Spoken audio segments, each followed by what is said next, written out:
बिस्मिल्लाहिर्रहमानिर्रहीम। अस्सलामु अलैकुम। मैं लाहौर जौहर टाउन का रिहायशी हूँ। मैंने अपनी ज़िंदगी में एक अजीब वाक़या अपने किराएदारों के साथ देखा, जो मैं आप सबको भी बताना चाहता हूँ।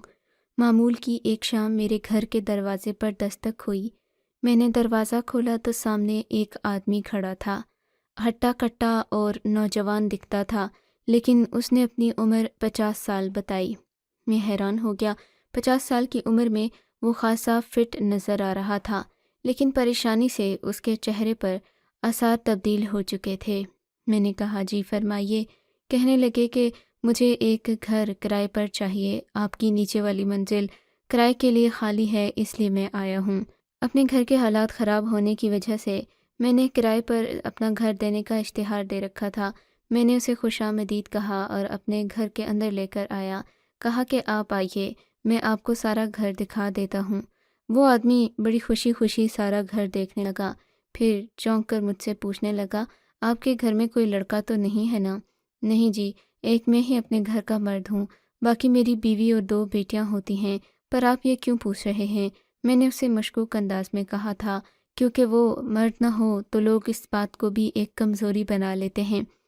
नहीं, मैं तो इसलिए पूछ रहा था क्योंकि मेरी भी 4 बेटियां हैं। मैं एक ऐसे घर की तलाश में था जहाँ पर कोई मर्द वगैरह ज़्यादा ना हों, क्योंकि 4 जवान बेटियों के साथ एक अकेले बाप का रहना मुश्किल होता है। आपको भी तो पता है, आप एक बेटियों वाले बाप हैं। उसकी बात सुनकर मैंने सुख का सांस लिया। मैंने कहा कि जी ऐसा ही है, मैं भी अपनी बेटियों के मामले में बड़ा ही मोहतात रहता हूँ और ऐसे लोगों को किराए पर घर नहीं देता जिनके यहाँ लौंडे ज़्यादा हों। मेरी बात सुनकर वो हंस पड़ा। कहने लगा, आप फ़िक्र नहीं करें, मेरी बस 4 बेटियां हैं और मैं खुद हूँ। मेरी बीवी भी है, लेकिन वो ज़्यादा बातचीत नहीं करती। मेरी चारों बेटियां भी बहुत शरीफ हैं, आपको किसी किस्म की शिकायत का मौका नहीं मिलेगा। मैं कल सुबह शिफ्ट हो जाऊँगा, आपको सिक्योरिटी वगैरह दे जाऊँगा। आप मुझे घर की चाबियाँ दे दें। वो आदमी मुझे बातचीत में बहुत ही मुहज़्ज़ब लगा था। मैंने उसे फ़ौरन मकान की चाबियां दे दीं और उससे सिक्योरिटी वगैरह भी मौसूल कर ली। चंद ही मिनटों में ये डील हो गई थी। मैंने घर आकर अपनी बीवी को ये बात बताई कि 4 बेटियों वाला एक आदमी हमारे घर में शिफ्ट होने जा रहा है। मेरी बीवी कहने लगी कि अब वो अपनी 4 बेटियां लेकर आए ही तो पता चले, लोग वैसे झूठ भी बोल देते हैं। पिछली बार भी जो किराएदार आए थे, इन्होंने कहा था हम सिर्फ 3 लोग हैं, जबकि वो 6 लोग थे और इन्होंने हमें खूब तंग किया था। मैंने कहा कि कोई बात नहीं, इस बार मैं उनके ख़ानदान के सारे अफराद देख लूँगा, इन लोगों ने सुबह शिफ्ट होना है। मेरी बीवी कहने लगी कि चलो तुम ऐसा ही करना और उसकी बेटियों से बातचीत भी कर लेना, ताकि हमें पता चले कि किस कुमाश के लोग हैं। ये ना हो कि उसकी लड़कियां ब्यूटी पार्लर चलाने वाली तेज़ तराज लड़कियां हों, तो फिर मैं अपनी बेटियों को उनसे मिलने नहीं दूंगी। बीवी ने मेरी जिम्मेदारी तो लगा दी थी, लेकिन सुबह अजीब बात हुई। 5 बजे ही मुझे अपने घर के बाहर एक ट्रक की आवाज़ आई। मैं समझा कि शायद ये ट्रक किसी और ने लाया होगा। अभी तो नीम अंधेरा था, लेकिन मेरी हैरत की इंतहा उस वक्त न रही जब मैं 8 बजे उठा तो नीचे वाला घर आबाद हो चुका था। मैंने उस घर के दरवाजे पर दस्तक दी तो वो बूढ़ा आदमी बाहर निकला।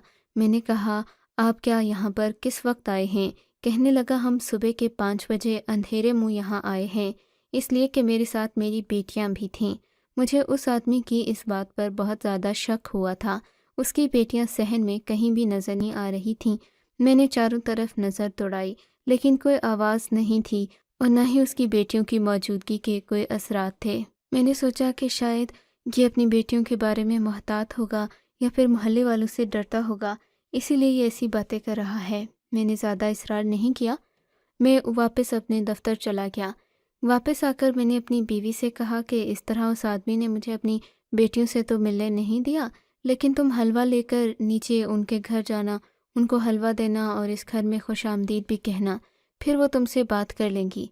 शायद इसलिए वो आदमी झिझकता होगा कि मैं मर्द हूँ, तो उसने अपनी बेटियों को मेरे सामने नहीं आने दिया। कहने लगी, ये ठीक है। मुझे उसकी बीवी भी नज़र नहीं आई थी। मैंने ये बात अपनी बीवी को बता दी थी। उसने अगले ही दिन हलवा तैयार किया और हलवा लेकर नीचे सीढ़ियों से उतरती नीचे गई। लेकिन अगले ही 5 मिनट के बाद वो वापस आ चुकी थी اور اس کا موڈ بھی خاصا خراب ہو چکا تھا۔ یہ دیکھ کر میں پریشان ہو گیا۔ میں نے کہا کہ کیا ہوا؟ کہنے لگی کہ عجیب بے سرے سے لوگ ہیں، ان لوگوں کو کوئی تمیز نہیں ہے، کوئی طریقہ نہیں۔ کیوں بیگم، ہوا کیا ہے؟ ارے میں اس کی بیٹیوں کو کھا جاتی کیا؟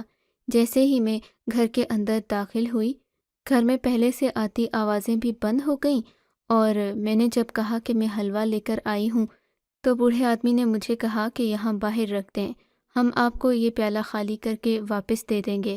میں حیران ہو گئی، سوچا کہ شاید بوڑھے کو کوئی غلط فہمی ہوئی ہے۔ میں نے کہا آپ کی بیٹیاں کہاں ہیں؟ کہنے لگا وہ سب سو رہی ہیں۔ دیکھو نا، یہ کون سا وقت ہے سونے کا؟ دن کے 2 بج رہے ہیں۔ چلو ایک بیٹی سو رہی تھی، ساری تو نہیں سو رہی تھیں۔ میں نے بیوی کو تسلی دی، کہا کہ چھوڑو، نئے نئے لوگ ہیں، شاید اس لیے کترا رہے ہیں، تم اب مزید کوئی بات نہ خراب نہیں کرنا چاہتا۔ لیکن پھر زیادہ شک والی بات تو یہ ہوئی کہ اگلے دن ہمارے گھر میں بجلی کا بل آ گیا۔ میں نیچے والوں کا بل دینے کے لیے جیسے ہی سیڑھیوں سے نیچے اترنے لگا تو میرے کانوں میں ہلکی ہلکی سسکیوں کی آواز پڑنے لگی۔ آواز کسی عورت کی تھی، دبی دبی سی سسکیاں، جیسے عورتیں مل کر رو رہی ہوں۔ میں مزید نیچے اترا تو معلوم ہوا کہ یہ سسکیاں صرف ایک لڑکی کی نہیں بلکہ 4-5 عورتوں کی ہیں۔ وہ گھٹ گھٹ کر رو رہی تھیں، جیسے کسی کے ماتم پر روتے ہیں، اس طرح رو رہی تھیں۔ میں کافی دیر وہاں کھڑا رہا، وہ گھٹی گھٹی آواز میں باتیں بھی کر رہی تھیں۔ میں نے سننے کی بہتری کوشش کی لیکن مجھے ایک بھی لفظ سمجھ نہیں آیا۔ پھر اس بوڑھے کی آواز آئی، اس نے کہا کہ خبردار، اب اگر تم سب کی آواز نکلی تو مجھ سے برا کوئی نہیں ہوگا۔ رات کا وقت ہے، مجھے سونا ہوگا، وہی جو منظور خدا ہوگا، اس لیے اب رونے کا کوئی فائدہ نہیں ہے۔ بوڑھے کی آواز سن کر میں بھی ڈر گیا تھا۔ اس نے تو اتنی دہشت ناک آواز نکالی کہ اس کی بیٹیاں بیچاری ڈر سہم کر چپ ہو گئی تھیں۔ پھر میں نے اسی وقت گھر کے دروازے پر دستک دی۔ بوڑھے کو غصے میں آتے ہوئے دیر نہیں لگی، 5 منٹ میں وہ دروازے پر کھڑا تھا۔ کیا بات ہے؟ اس نے روکھے انداز میں کہا۔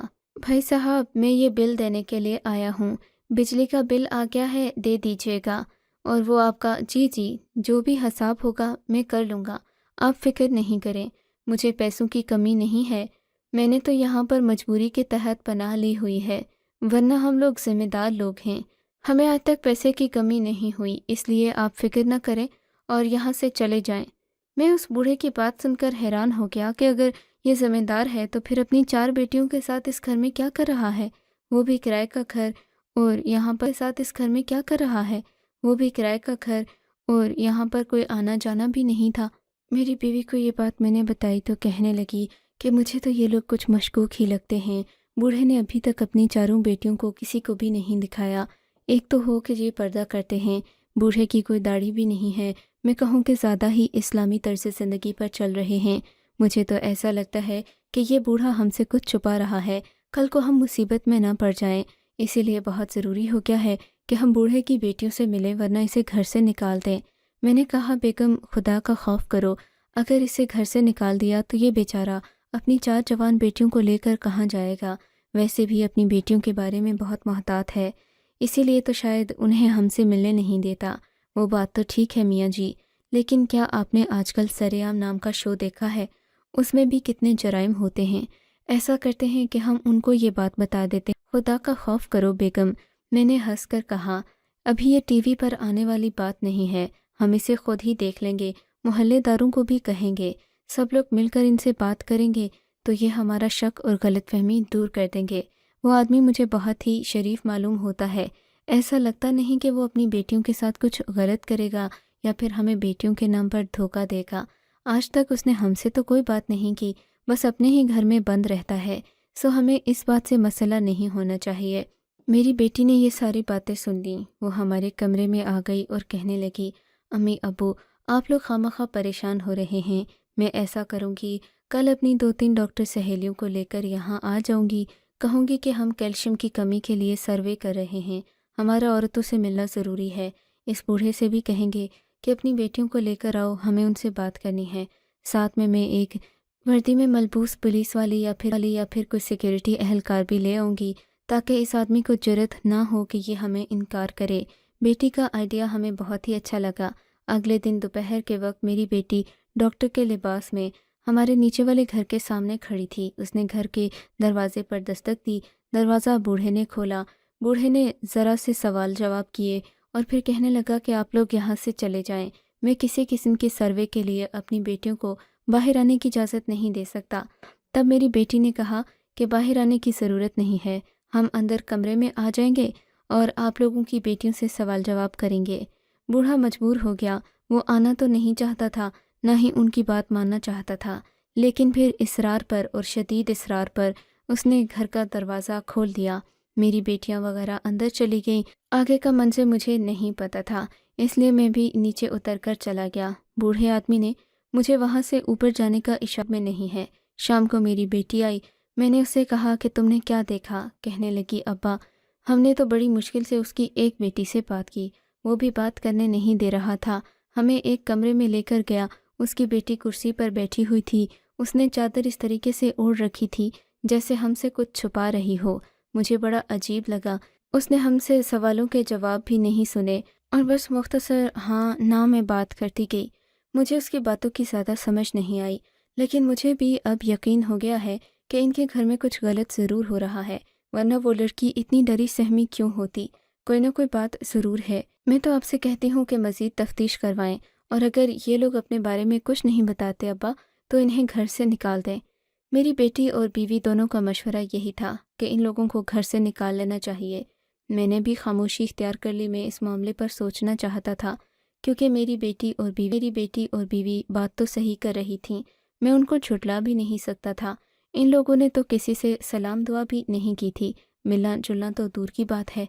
अगले दिन मैं ये बात करने ही लगा था कि एक अजीब वाक़या हो गया। मैं सीढ़ियों से नीचे उतरा तो बूढ़ा धाड़े मार मार कर रो रहा था। आज उसे धाड़े मारकर रोते हुए देखकर मेरा तो कलेजा कांप गया। उसकी आंखों से आंसू भी निकल रहे थे और वो चीखें मार रहा था। मैं उसे इस हालत में देखकर हैरान रह गया। क्या हुआ भाई साहब, आप रो क्यों रहे हैं?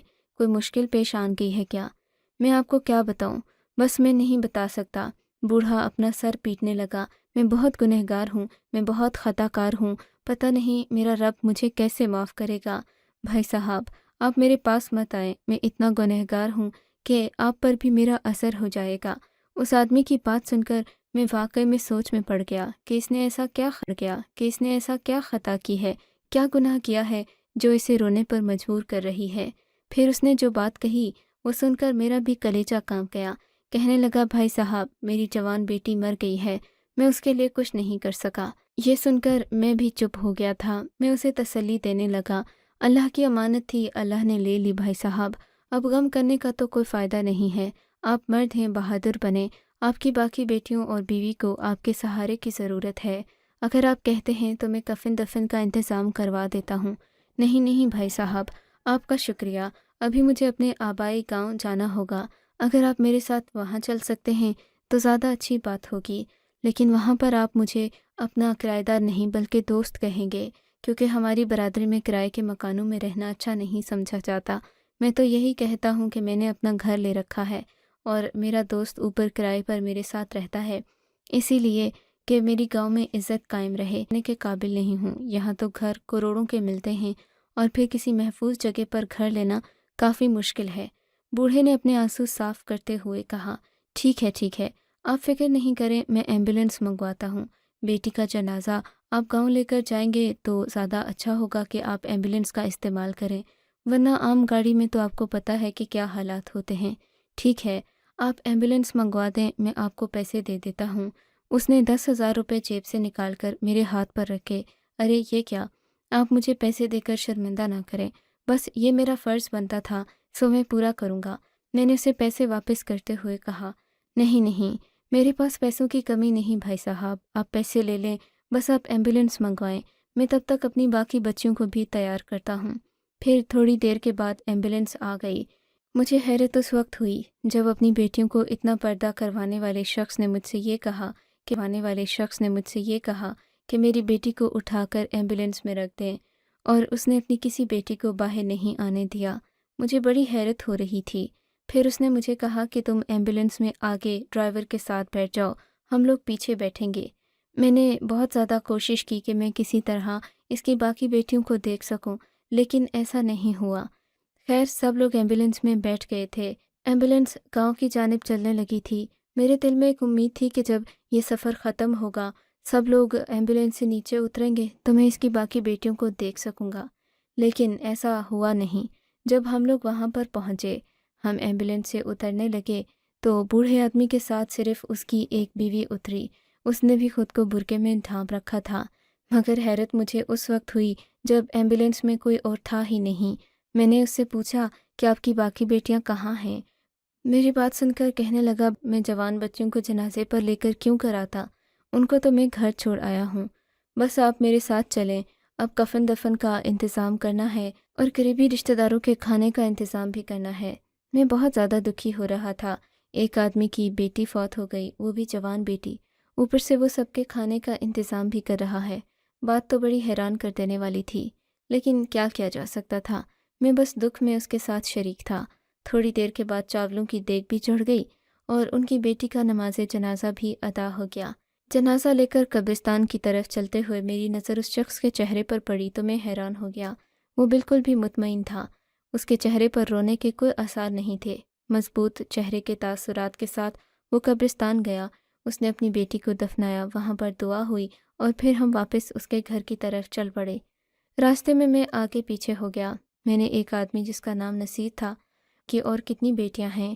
کمال ہے، آپ ان کے دوست ہیں اور آپ کو ان کے گھر کے بارے میں نہیں پتہ؟ نہیں جناب، مجھے تو یہ اپنی ذاتی زندگی کے بارے میں کچھ بھی نہیں بتاتے، نہ میں پوچھتا ہوں۔ دوست ہونے کے ناطے میں ان کی ہر بات کا خیال رکھتا ہوں تاکہ ان کو کچھ برا نہ لگ جائے، لیکن آج مجھے تجسس ہو رہا ہے کہ ان کی جوان بیٹی فوت کیسے ہوئی۔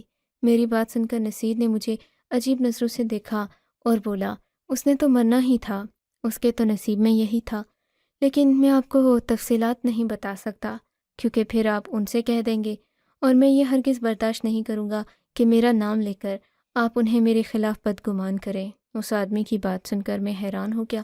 بھائی، میں کیوں انہیں بدگمان کرنے لگا، وہ بھی آپ کے بارے میں تو آپ کو جانتا ہی نہیں ہوں، کیا پتہ آپ نے مجھے اپنا نام بھی غلط بتایا ہو، اس لیے آپ فکر نہیں کریں۔ میری بات سن کر وہ آدمی چپ ہو گیا اور پھر بولا، بھائی صاحب، بہتر یہی ہوگا کہ شہر واپس جانے کے بعد آپ ان سے خود یہ بات پوچھیں۔ میں تو اس گاؤں کے چوہدری سے بھی ڈرتا ہوں اور ان بھائی صاحب سے بھی ڈرتا ہوں جن کی بیٹی کا جنازہ ہوا ہے۔